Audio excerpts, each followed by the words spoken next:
Okay, alright. So ini adalah rumus yang kita belajar basic dulu. Omega equal to delta theta over delta t.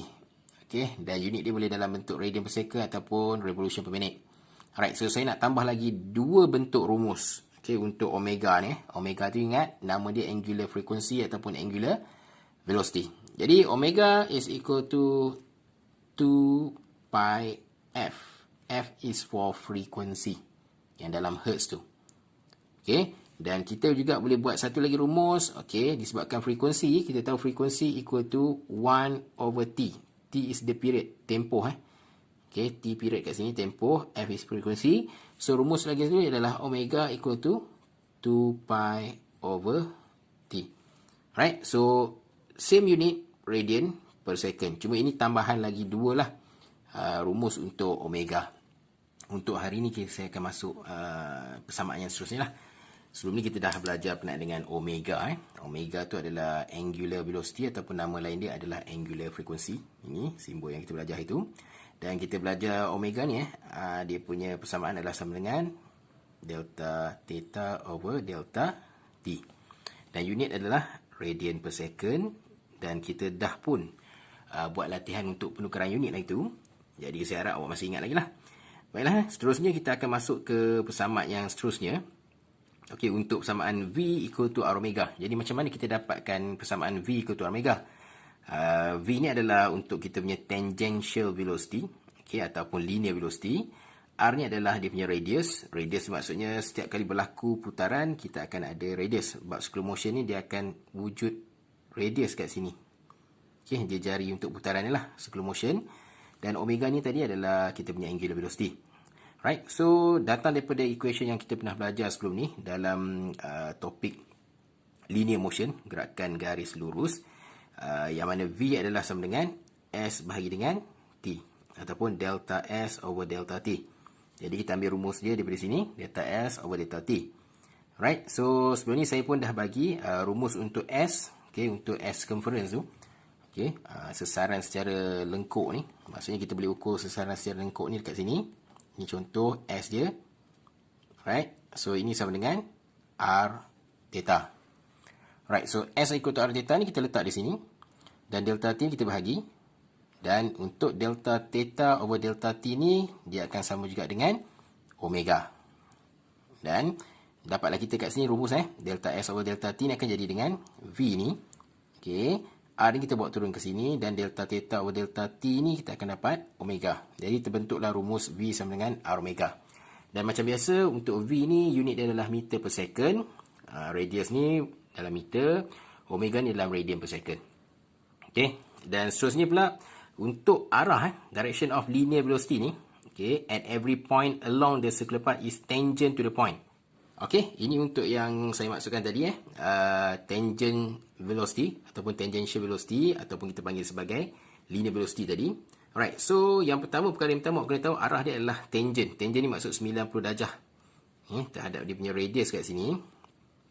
Okey, ini tangent dan dia sentiasa berubah arah. So dia punya direction is always changing.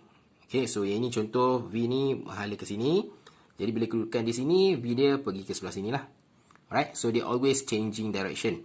Right, so ini yang dimaksudkan untuk tangential velocity lah. So ayat kat sini kata, it is directed tangentially. Okay, maksudnya 90 darjah lah. Okay, to the circular path and always perpendicular to the radius of the circular path. Maksudnya, dia sentiasa berserenjang. 90 darjah. Perpendicular to the radius kat sini. Right, so kena ingatlah. Untuk V ni, okay, yang tadi saya beritahu tadi, V ni sama dengan apa? R, omega, rumus dia. Dan kena tahu dia punya direction, arah dia mesti 90 degree ataupun perpendicular to the radius. So, seterusnya, tadi kita dah belajar berkenaan dengan tangential velocity. Seterusnya kita ada centripetal acceleration. Okay, ataupun kita simbolkan sebagai AC. Okay, ini adalah pecutan memusat.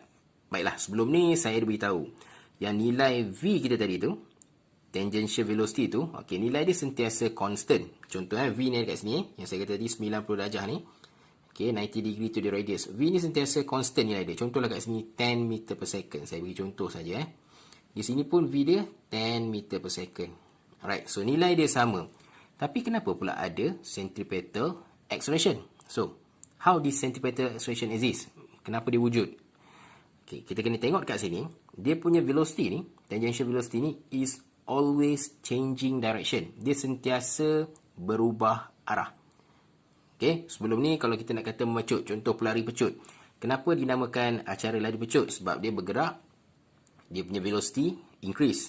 Maksudnya contohlah dia bergerak pada permulaannya 2 meter per second, and then 3, 4, 5. So ini kita kata dia akan wujud acceleration A. Tapi kalau pelari tu lari 2 meter per second, sama je setiap masa, yang ini kita kata A dia sama dengan 0. Sebab dia punya adalah, kita kata ini adalah constant velocity. Okay? Ini kita kata A dia 0. Maksudnya tiada pecutan.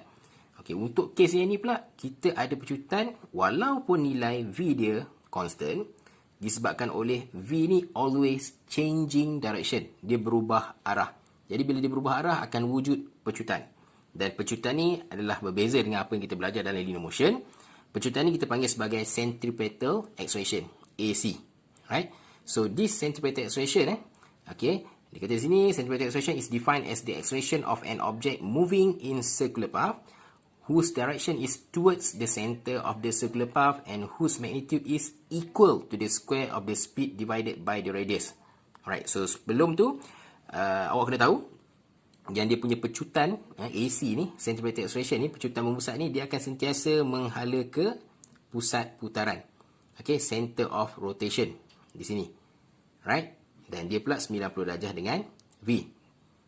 Okey, seterusnya pula, rumus dia pula, AC ni adalah sama dengan V squared over R. Right? V ni kita dapat daripada mana? Ini V yang kita buat sebelum ni, V sama dengan R omega.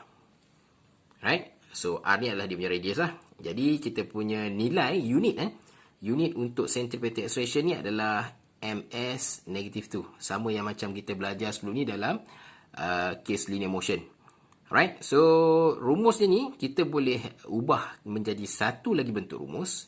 Okay, kalau tengok kat sini, V squared over R ni, saya gantikan V squared ni, V ni saya masukkan dalam V squared ni. So, dia akan jadi V ni, okay, R omega. Saya masuk di sini, R omega. Jangan lupa kita ada squared di sini. V ni, kita bahagikan dengan R.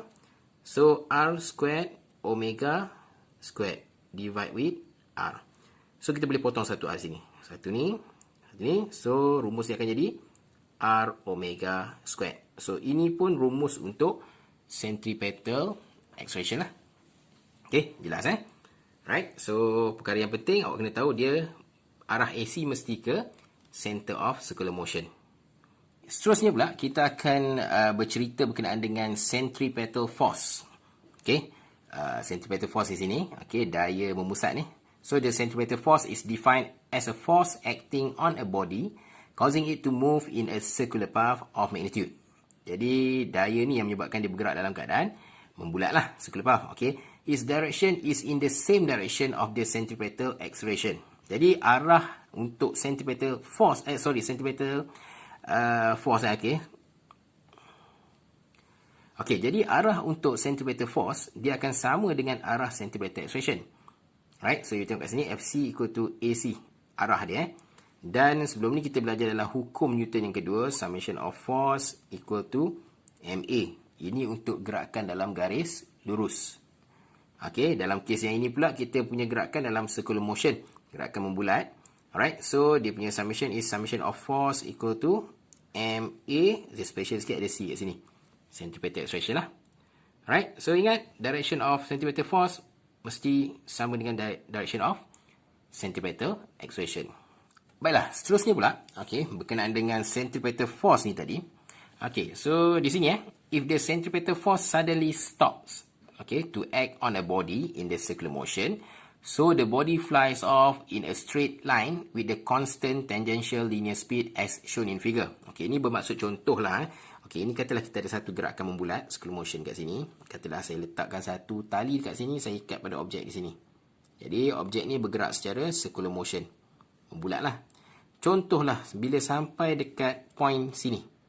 Okey, objek tu sampai di point sini, tali dia tu tadi tu, saya putuskan. So, saya break.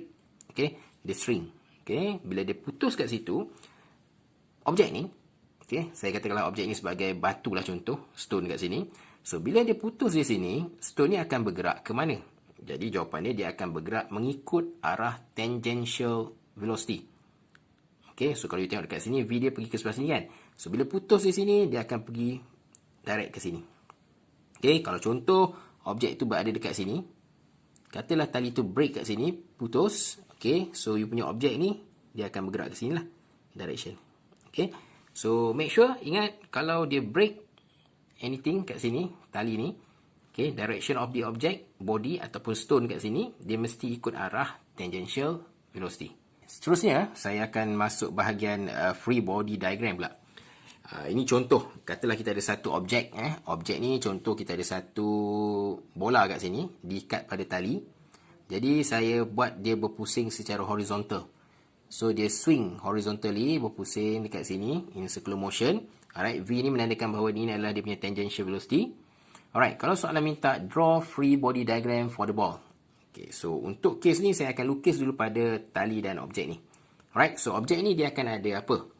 Okay, mesti ada weight ke bawah. Alright, so weight ni normally dia akan sama dengan mg. Lagi, daya apa yang kita ada kat sini? So ingat, bila awak ada tali, string di sini, dia akan ada tension. So tension ni mesti away from the object. So dia akan pergi menghala ke center of circular motion. Jadi yang ni kita label sebagai T. Dan kalau soalan minta awak lukis free body diagram, jawapan dia, okey, kita buat titik tengah dulu di tengah-tengah ni. So kita akan lukiskan satu ke bawah ini adalah dia punya weight, dan satu lagi ke sebelah kanan ni, ataupun kita kata to the center of the circular motion ni, ini adalah dia punya T. Alright. Ini lukisan free body diagram. Dan in case soalan minta awak buat pengiraan untuk cari apa-apa yang berkaitan dengan centripetal acceleration ataupun centripetal force. Okay, ini benda yang kita pernah belajar sebelum ni, cuma kita belajar dalam chapter 4, chapter forces. Okay, untuk yang ini, awak kena ingat, ini adalah arah pecutan memusat, centripetal acceleration. Okay, saya lukis kat sini pun, benda yang samalah. Dia mesti towards the center of circular motion. Okay, mesti pergi ke tengah ni. Jadi, bila kita nak tuliskan bersamaan, summation of force equal to MAC. Right? So, siapa ikut arah AC, dia positif. Siapa yang ikut kat sini? T. So, jadilah persamaannya T equal to MAC.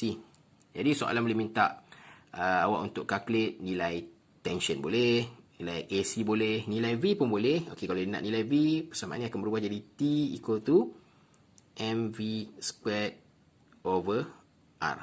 Alright? Jadi, itu antara rumus yang awak kena tahulah. Okey. Macam mana dia boleh terbit sampai ke tahap ini, rumus dia. Dan rumus ni pun boleh diubah lagi kalau awak ubahkan V sama dengan R omega.